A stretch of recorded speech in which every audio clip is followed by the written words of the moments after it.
proceeds, and on the line is Wootini, here with another Gay Gamer video podcast. Starting with another movie review, actually. I went back to the movies again, and I saw Scream, which should have just been Scream 5, but obviously they don't want people to think that it's another sequel, so they call it Scream, which makes you think that it's a reboot or a remake, but it isn't. It's just a sequel, trying to reinvigorate the franchise. I guess trying to reboot the franchise, but you're not rebooting it because it's just a sequel. But it was great because it was a weekday matinee, so the theater was a big theater that was mostly empty. There was maybe 4 or 5 other people there. It was super great. As for the movie, it was fine. It was good. It wasn't offensive. It wasn't terrible. But it wasn't I ended up feeling slightly disappointed because I was you wait all this time and you do this big, here's Scream, but it's Scream 5, remember that. And it's just sort of okay, it was just another Scream movie. It was fine, it was funny, it was clever, it was a little bit scary in parts, but it didn't do anything awesome or different or make you go, wow, I'm so glad they made this movie. It doesn't offend you where you're oh my god, they never should have made this movie. But it was just sort of, it was good. So I'm just sort of it was just another Scream sequel.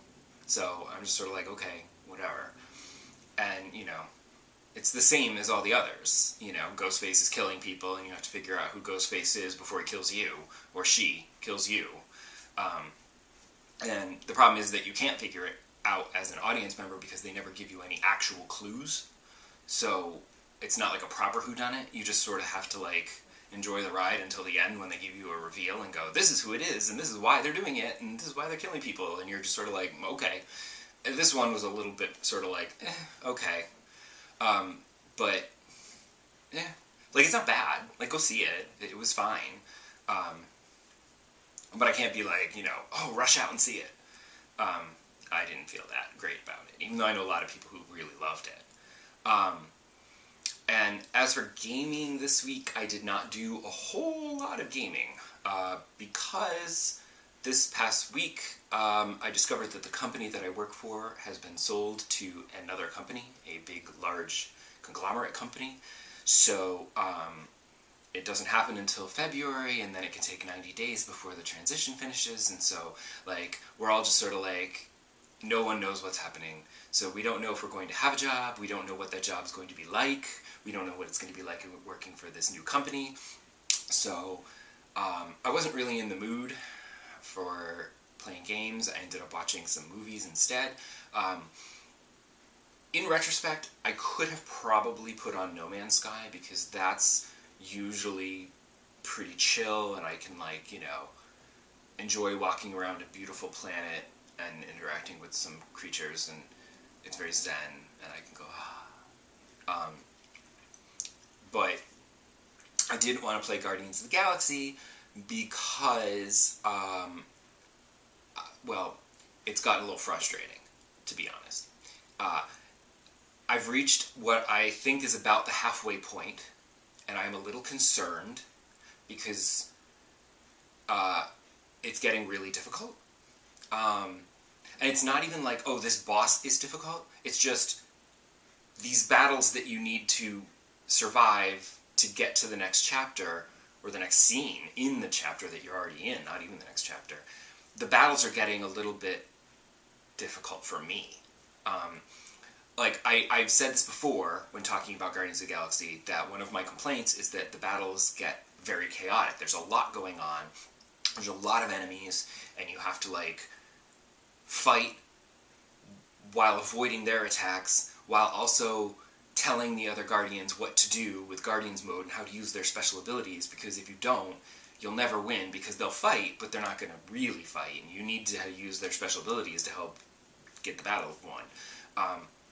And it ends up being a little chaotic, and it's hard for me to process because it's not a turn-based. It's all happening all at once, and it's it's hard for me to direct the other Guardians because while I'm doing that, I'm being attacked and then I'm dead, and it's annoying. And I hit this one battle where, no spoilers for those of you who have not yet played it and are planning to, but the Guardians' conflict with the Nova Corps has taken a turn, and things have gotten very out of hand, and there's it's just crazy battles. And there was one particular battle that started with a big giant robot that you had to defeat. And then after you defeat this robot, there's at least a couple of waves of enemies that come at you. And I would keep dying at different points during this battle.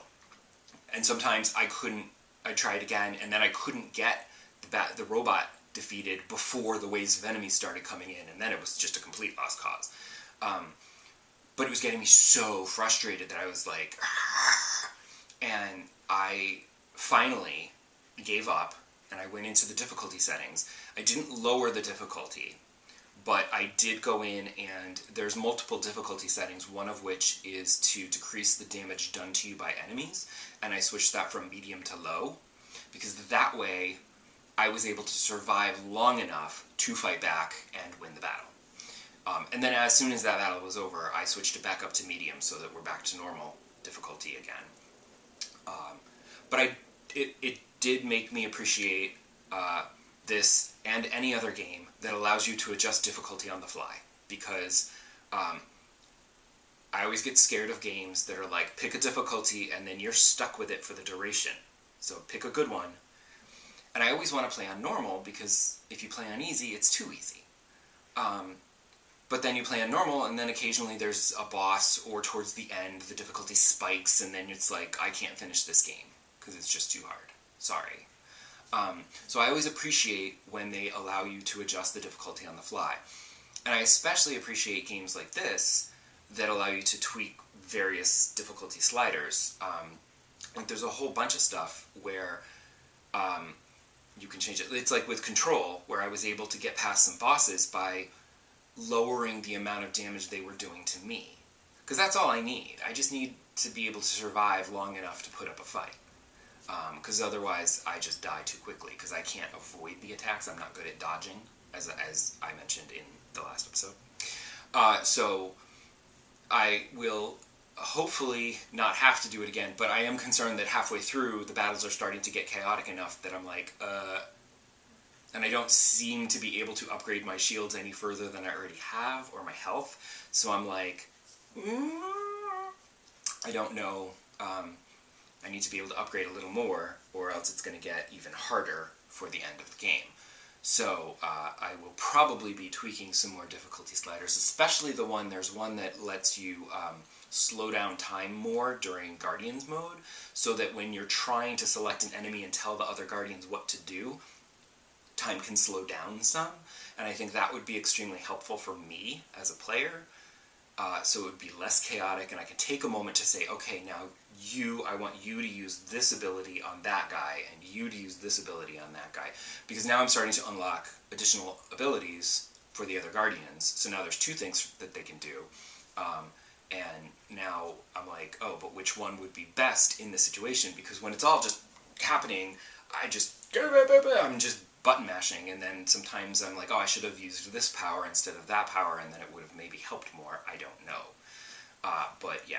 So that's it for this week. Come back next time and see if I've had to lower difficulty again, or if I've even played Guardians, or if I just played No Man's Sky, or what. I don't know. It's a mystery, and you'll have to come back and find out what the answer is.